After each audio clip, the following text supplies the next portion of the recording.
Hello, welcome to the video on A5 as part of the LCA series. So A5 is all to do with the construction, the installation, that kind of component of a product. It's generally, used for construction-based materials. It's not, for example, if you're manufacturing a pen. Don't know, Becca. I understand there's a lot of A5 will be pretty empty, won't it? It's largely construction type. Yeah, products. so it's what's happening at the construction site. Yeah, okay. So that's what we're talking about today. It's part of a larger series. There's 15, 20 videos in this LCA series that take you through how to create a really good life cycle analysis. That's LCA. And if you want to, what you need, the additional steps to make sure it's EPD sort of compliant. You can upgrade it to an EPD if that's what you want to do. I am joined here today with Rebecca Eccles and Louisa Hodge. So they head up our LCA division, and Becca's on camera there. Louisa is here. Say hello, Louisa. Hello. But she's off camera, so you can't see. So without further ado, let's look at the first component of A5, which is construction processes, construction energy and construction emissions. Okay. There are other parts of A5 that are different videos would be the waste associated with construction and the transportation. Okay, so this video is just on the sort of A5 first part, just on construction emissions itself. Okay, so A5 construction, what is it? So A5 construction will include anything from any additional materials that may be getting ordered to the construction site, any waste of those additional materials, because some of them, there may be like some offcuts, and they may not make it to the final product, and then any energy or fuels that are used on the construction site.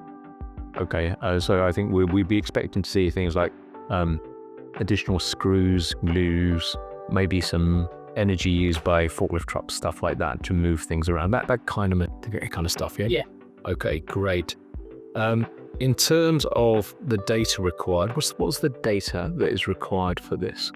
So ideally, we'd want 12 months worth of data. So this may require some liaison with customers making assumptions, and we want to know the 12 months worth of data used, or electricity, fuels, materials, just anything that's associated with your construction site.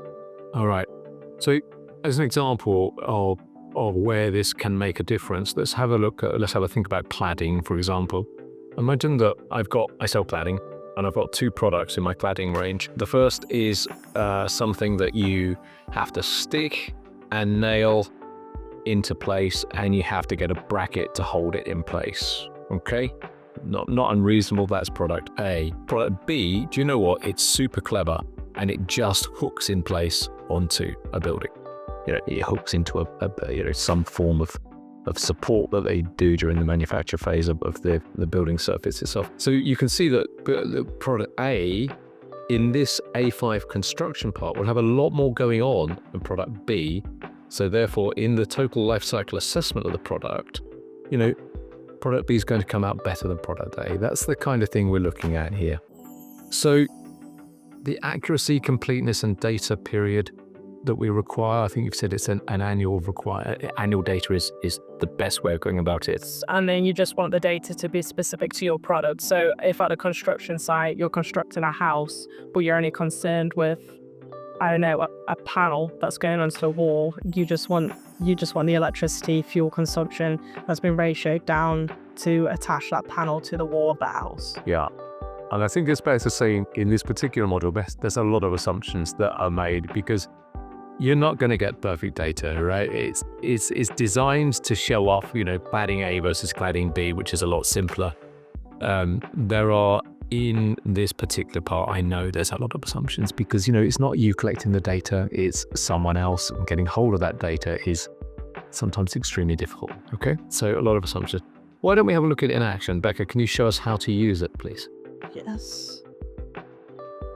So if we click into Products Advanced, we'll continue using our 8-table example, which typically for an 8-table, there probably wouldn't be much going on in the construction phase, but we can assume that we're going to drill the 8-table into the ground, like in a shopping centre when tables can't move. So Yeah, maybe not. I would say it was maybe not a great. We'll use it, but this is designed more for construction-based stuff. But yeah, okay, we're going to bolt it to the ground. Yeah, so we're going to bolt our oak table to the ground. Otherwise, I don't think there would really be anything happening in the construction stage for it. No, indeed. So if we click into construction, we can add a new construction resource here.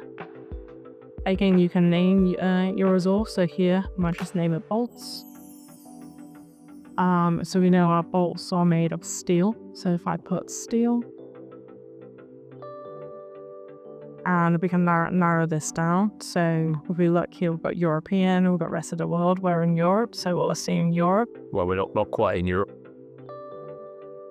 But you're saying basically choose the most the most relevant thing. Yeah. Yeah. Okay. Fine. And then we've still got 83 resorts here. So maybe I want to put something in like production. And we've got 14 resorts to choose between.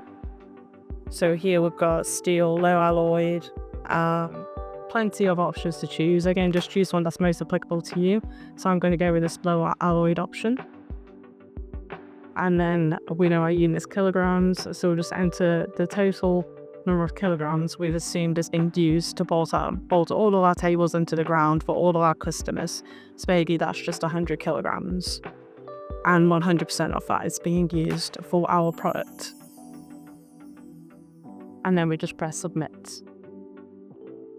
But we may also need to add some energy. So maybe our bolts are being being bolted out using a bit of electricity. So we may want to have some electricity here. If you have any forklift fuels, maybe you'd want to include that as well. So again, we'd type in electricity. So if we're following the standard of 15804, then we'd want to include residual. Sorry, that's ISO 15804, and ISO 15804 is one of the big EPD standards. It's kind of one of the kind of cornerstone standards in EPD land. Yeah, and that suggests you should use residual electricity. So here I've just selected United Kingdom. In the drop down, we've got all these options to choose between. Typically, we just choose medium voltage unless you know more specifically. And then we can just enter the number of kilowatt hours. So that would be maybe 150 kilowatt hours for the whole year. Yeah, I think we put 150 in so you can see the data in action and it comes up with a number. But if it's just a drill or a bolt, you'll use virtually nothing. Tiny. But then the number will be so small that it'll be like 5 to 10 decimal places. Yeah, and a lot of the product category rules are PCRs, which I cover PCRs in another video, will have a significance sort of cutoff in other standards called de minimis. And in a lot of PCRs, it's 99%. So you have to account for 99% of all of the emissions associated with your product. Now, if it is, in this case, just screwing it into the floor and it's like not even half a kilowatt, you could safely leave that out of the LCA and it would still meet all the regulations that you need to do. Okay, because it falls under that it's so small, who cares? It's under the de minimis, you're still getting 99% by doing all the other stuff in the LCA that you need to do. Yeah. But yeah, there you go. Exactly that. But yeah, so here we've added our bolts and we've also added some electricity. As I said, if you've got any forklifts being used on site, you're going to include the fuel here. And basically all the materials you're using here that did not enter the system in A1, you want to include it in this section. And that's not just you using it, it's third parties as well using it in relation to your product that you're installing, or that they are installing. Yeah. Okay, lovely. Can we have a look at that on the LCA? It's not a lot, is it really?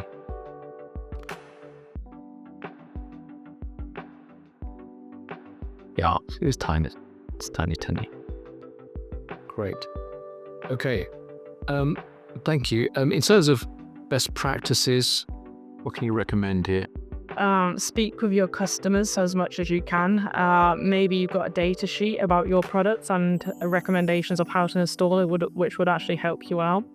But just try to liaise with your main customers just to get an idea of how it's been installed so you can make those representative assumptions. Yeah, and if you are working with, sort of your clients, my tip is to not expect too much too soon. If you are wanting to do a full LCA and you want it to be accurate, if you let your clients know that that's what you're aiming to do, you can work with them over the course of 1 year, 2 years, 3 years to get better and better and better data. Because when you first ask them, I think you'll probably end up saying, we don't know. It's just we don't track that or something like that. But if you let them know that you want to do this, then they can start improving their processes. Again, if it's significant, and if it's not significant, to be absolutely frank, you just wouldn't bother sort of recording it, such as an electric drill to drill them into the ground or something like that.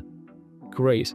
Gotchas. I think I put one of the gotchas there, which is getting the data. But any other gotchas you can think of? I think you covered it. It's just getting the data. Okay.